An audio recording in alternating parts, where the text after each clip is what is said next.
106.7 Energy FM. Same, pero iba. Hello, welcome back. Kapiling mo pa rin. Ngayong pananghaliang ito ang nag-iisang chicks ng radyo. Ako po yon, si Gandang Kara. Hello and happy Monday sa inyong lahat. Hello Pangga, kumusta ka naman? Sana okay ka, nakatulog ka sana na maayos at mahimbing, di ba? Yan ang wish nating lahat, yung mahimbing ang ating tulog, di ba? But anyways, eto na nga, we are so back. At bago tayo magbasa or mag-play pala ng ating story for today, eto muna ang mga paalala ko sa inyo. Eto, syempre, kailangan natin to nowadays kasi alam nyo na naman, marurupok yung katawan natin, sobrang busy natin sa mga bagay-bagay, marupok na nga yung katawan, marupok din yung puso, lahat marupok na yung totoo. So, kailangan meron tayong mga supplement na ginagamit at yung mga walang halong chemicals. Yan po ay MX3 capsules. Alam niyo ba na ito po ay low in sodium, fat-free at cholesterol-free at meron din pong alpha, beta, gamma nutrients at antioxidants and anti-inflammatory properties.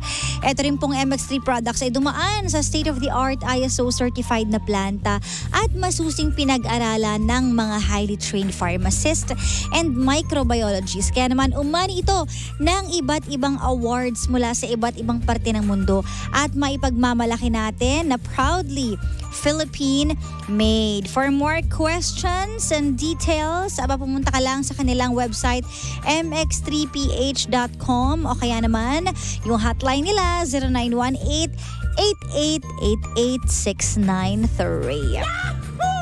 At dahil dyan, yes, live na po tayo ngayon. Pakishare naman po ang live na ito. Sa mga naghahanap po ng iba pa mga detalye sa aking pinuntahan ng weekend, ayan, abangan nyo na lang po sa vlog. Diba? Abangan mo na lang talaga sa vlog ng bonggang-bongga. Okay? So, ayan, sana naging maayos din ang inyong weekend getaway kahit hindi medyo Sabihin ko sana kahit medyo traffic pero hindi, malalang traffic talaga. Malala po talaga siya. So, alam niyo na, masanay na lang po kayo sa mga bagay na hindi ko alam kung mababago pa o hindi. Basta yon, okay?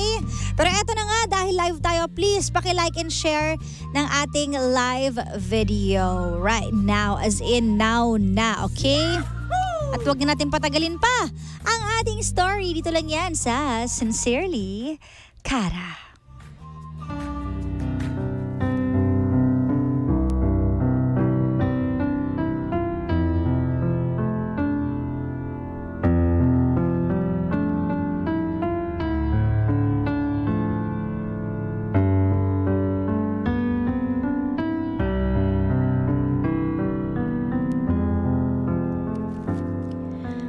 Na-experience mo na ba na may makilala kang isang taong wasak na wasak? Tapos ikaw yung naging kaagapay niya. Ikaw yung tagapunas ng luha niya. Kumakausap sa kanya kapag down siya. Kumbaga tinulungan mo siya na makatayo dahil hirap siya. At matapos ang lahat, hindi mo alam kung okay ka pa ba. Kasi parang sa pagtulong mo sa iba, ikaw naman yung nawawasak. Ito ang story ni Kyla na nakaramdam na parabang naging gamot lang siya para sa sakit ng iba. Para sa pagiging broken-hearted nung lalaking nakilala niya. And after all, nung nabuo niya na ang lahat, siya naman yung nawasak. Pero hanggang dun nga ba ang lahat? Or may nakalaan pala talaga para sa kanya? So let's hear it straight from the heart of our sender for today.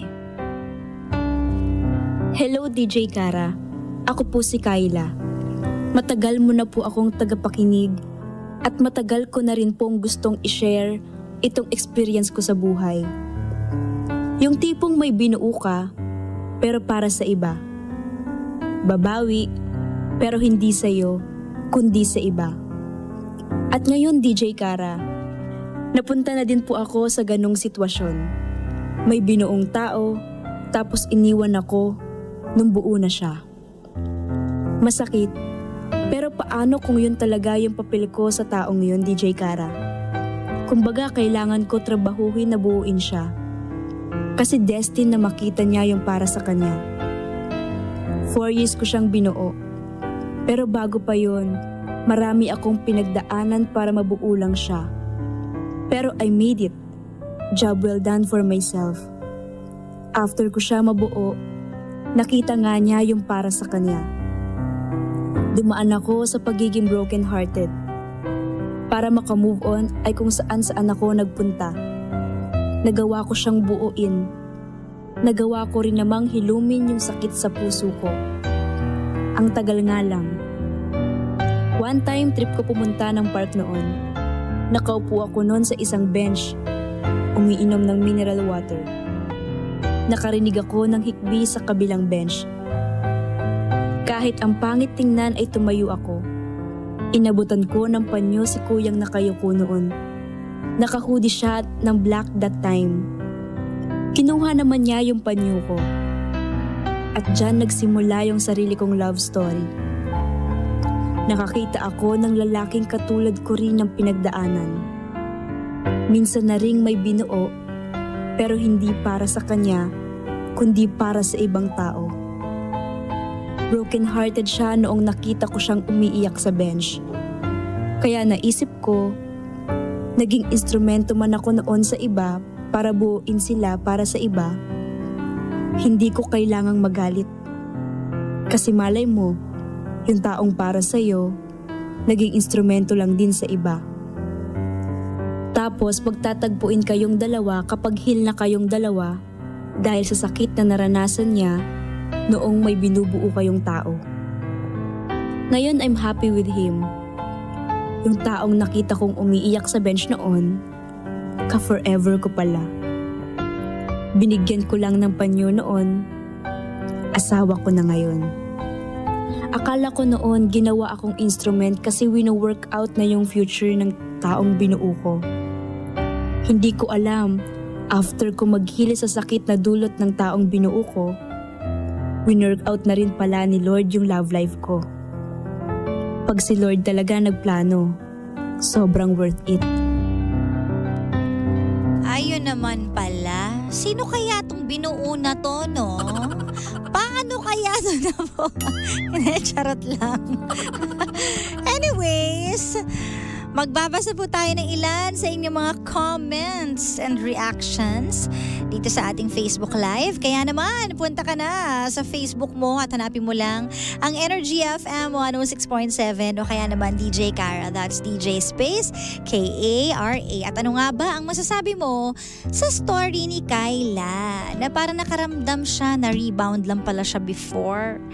Diba? Kasi kung hindi ka naman, wala ka namang feelings, di ka ma-hurt. So may feeling siya dun sa isang lalaki na broken-hearted, pero parang siya inawasak, nabigo siya. Pero hindi naman talaga totally bigo. Dahil ngayon ay happy ending siya sa piling nga lang ng iba. Nakahanap siya ng para sa kanya. At imagine na, inabutan mo lang ng panyo. Yun na daw yung kanya naging forever. So ano nga ba ang masasabi mo sa story ni Kyla? Nakarelate ka ba? O kasalukuyang nangyayari sa'yo to ngayon? Yung parang ikaw yung sandalan. Tapos, diba? Tapos, pinapagaan mo yung nararamdaman niya. Pero habang pinapagaan mo yung nararamdaman ng iba, parang ikaw yung nasasaktan. No? O, ito sabi dito. DJ Kara, meron po akong gustong-gustong lalaki, pero until now, broken-hearted pa rin siya, kaya hindi ko po pinipilit na lang ang sarili ko kesa masaktan ako. Sabi ni Lian. Ito pa, Kyla, love is unconditional. Maybe you're not meant for each other. Move on na lang and wait for the right person. Sabi ni Arlene. At sa bagay, nahanap na po ni Kyla yung kanyang, yung bubuo ka mo sa kanya, di ba? Dami na buo, in fairness. Eto na. Sana pahalagahan mo na yung lalaking ibinigay sa iyo ng tadhana. Sabi naman ni Ate Baby. Sabi pa dito, ayan, buong-buo na siya ngayon kasi meron na siyang forever. Sabi naman ni Mami Lorena, nga naman, saya mo na. So ingatan mo na yan, di ba? Happy for you dahil sa nakita mong bumuo sa lalaking naka-black na hoodie. Ano daw? Sabi ni Mami Rosie, God is good. Kaya tama na magpasalamat ka na lang kasi naibigay naman sa iyo yung tamang tao. Sabi ni Marites. Yes. Eto pa. Ate Cara, mahirap po kasing ipilit natin ang sarili natin sa mga taong hindi naman talaga tayo gusto. Kaya kapag naramdaman po natin yon at nafe-feel natin na parang dehado na tayo at ayaw talaga sa atin, lumayo na po tayo before it's too late at maubos ka. Sabi naman ni Harleen. Eto pa, Kyla, everything happens for a reason. Naging way ka lang talaga para makatulong sa ibang tao. Importante masaya ka na ngayon at nahanap mo na ang pagmamahal na deserve mo. Sabi naman to ni Ate Ana May. Di man kayo ng taong dating minahal mo, pero maswerte ka naman dahil natagpuan mo yung taong magpapasaya sa'yo habang buhay. Sabi ni Mami Cynthia. Natagpuan mo na yung taong magpapasaya sa'yo habang buhay. At yon ang pinaka-importante sa lahat. Kahit gaano ka naging broken sa mga past relationships mo, kahit ano yung struggles mo, mabubura lahat yun kapag nahanap mo yung para sa'yo talaga. Kapag genuinely happy ka.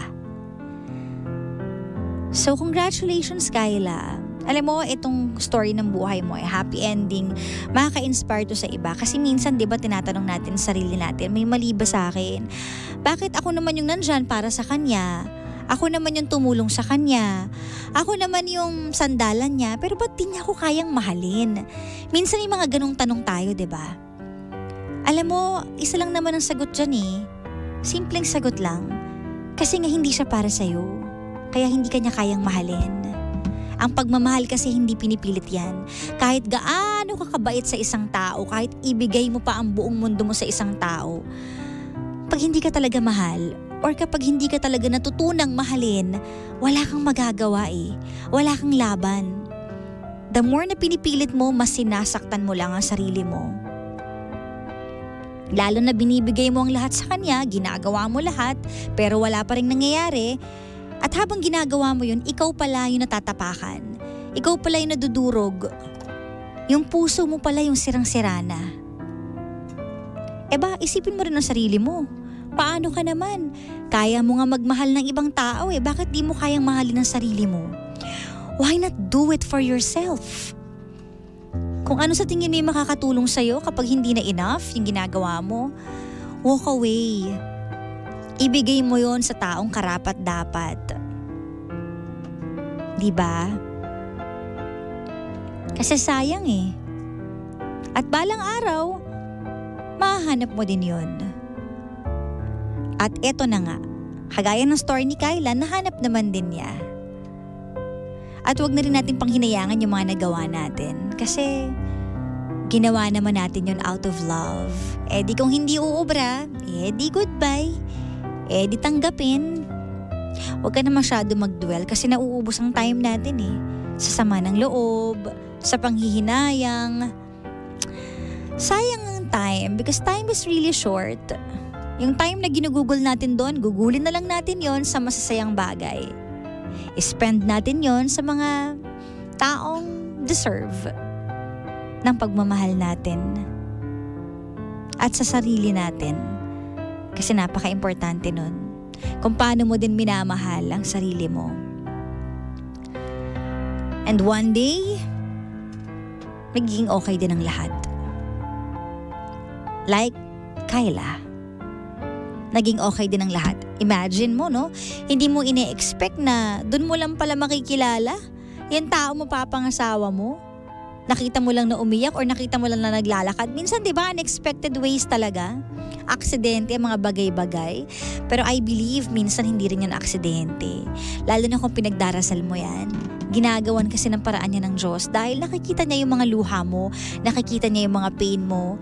Kaya minsan pinagtatagpo rin tayo ng hindi natin naiintindihan minsan kung bakit. Ba't ko siya nakita dun?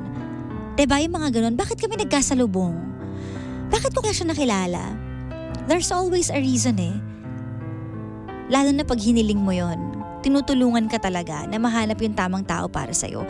So sa mga pangga natin na feeling nila, ay wala na ako, there's nowhere to go na, hindi ko na alam ang gagawin, ipagdasal niyo po, malay niyo.